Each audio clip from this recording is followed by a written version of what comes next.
జీవితం అనేది అతిపెద్ద పాఠశాల. అది ఎన్నో నేర్పిస్తుంది. ప్రతి సవాల్ ఒక పాఠం అయితే దానిని ఎదుర్కొంటూ ముందుకు సాగడమే మనమిచ్చే జవాబు. జీవితంలో ప్రతి వారికి ఎన్నో సవాళ్లు, సమస్యలు ఉంటాయి. కాలు తడపకుండా సాగర ప్రయాణం, కన్నీరు పెట్టకుండా జీవన ప్రయాణం సాగదని పెద్దలు ఏనాడో చెప్పారు. అందువల్ల ప్రతి వారి లైఫ్లో సమస్యలు ఉంటాయి. కానీ తమ ఒక్కరికే సమస్యలు ఉన్నాయని భావించి కృంగిపోవడమే పెద్ద తప్పు. ఏ సమస్యని ఎంత ధైర్యంగా ఎదుర్కొంటున్నావు అన్న దానిని బట్టే నీ జీవిత సారం ఆధారపడి ఉంటుంది.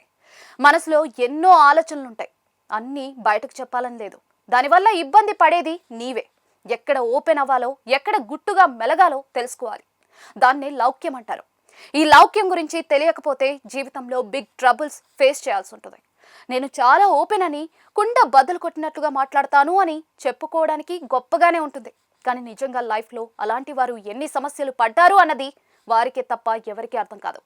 యథార్థ వాది లోక విరోధి అన్న సామెత కూడా ఇక్కడ గుర్తు చేసుకోవాలి. జీవితం అన్నది కూడా ఒక నటన లాంటిదే. ఇది ఒక రంగస్థలం. నీకు ఇక్కడ ఎన్నో పాత్రలు ఉంటాయి. ఏ పాత్రకు ఆ పాత్రే నటించాలి, అందులో రాణించాలి. దేనిని మరో దానిలో కలపకూడదు. అందువల్ల నటన రాదు అంటే అస్సలు కుదరదు. నటించాలి. ఏడవాల్సిన చోట ఏడిస్తే అది సహజం.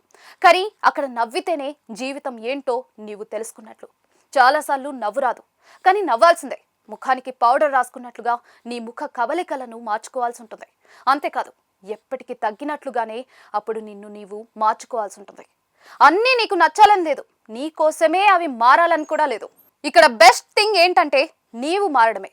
ఎదుటి వారు మారతారని, అది కూడా నీ కోసమని నీవు భావిస్తే పప్పులో కాలేసినట్లే. అందువల్ల నీవు ముందుకు సాగాలి అన్నా, జీవితంలో వేగంగా అడుగులు పడాలి అన్నా కూడా నీవే మారాల్సి ఉంటుంది. నచ్చని విషయాలను నచ్చినట్లుగా చేసుకోవాలి. అంతా బాగుంది అన్న ఫీలింగ్ నీ ఫేస్లో కనిపించాలి. అప్పుడే అనుకున్న దాంట్లో, చేస్తున్న దాంట్లో సక్సెస్ అవుతావు. మొత్తానికి చివరి ఆఖరున చెప్పేది ఒక్కటే.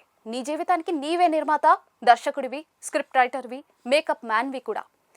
గ్లిజరిన్ లేకుండా కూడా కన్నీరు పెట్టడం నేర్చుకోవాలి. పొట్ట చెక్కలయ్యేలా నవ్వాలి. కడుపు నొప్పి వచ్చేంతగా నవ్వి హ్యాపీగా ఉన్నాను అని చెప్పాలి. నీకు నీవే బాస్వి కావచ్చు, కానీ నీకెందరో బాసులు ఉంటారు. వారి సంతృప్తి కోసం నీవు చేయాల్సినవి ఎన్నో ఉన్నాయి. అందుకే జీవితం పూల పానులు అస్సలు కాదు. అలా అనుకోవడం అంటే అవివేకం అనే పాఠం మొత్తం నీవు కంఠస్థం పట్టేసినట్లే.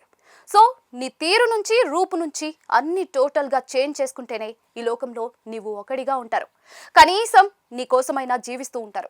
ఫైనల్గా చెప్పేది ఒక్కటే, కాస్త లౌక్యం నేర్చుకో బ్రో, లేకపోతే లైఫ్లో దెబ్బడిపోతుంది. ఆ మీదట వగచి వాపోయినా కూడా ఒరిగేది జరిగేది ఏముండదంతే.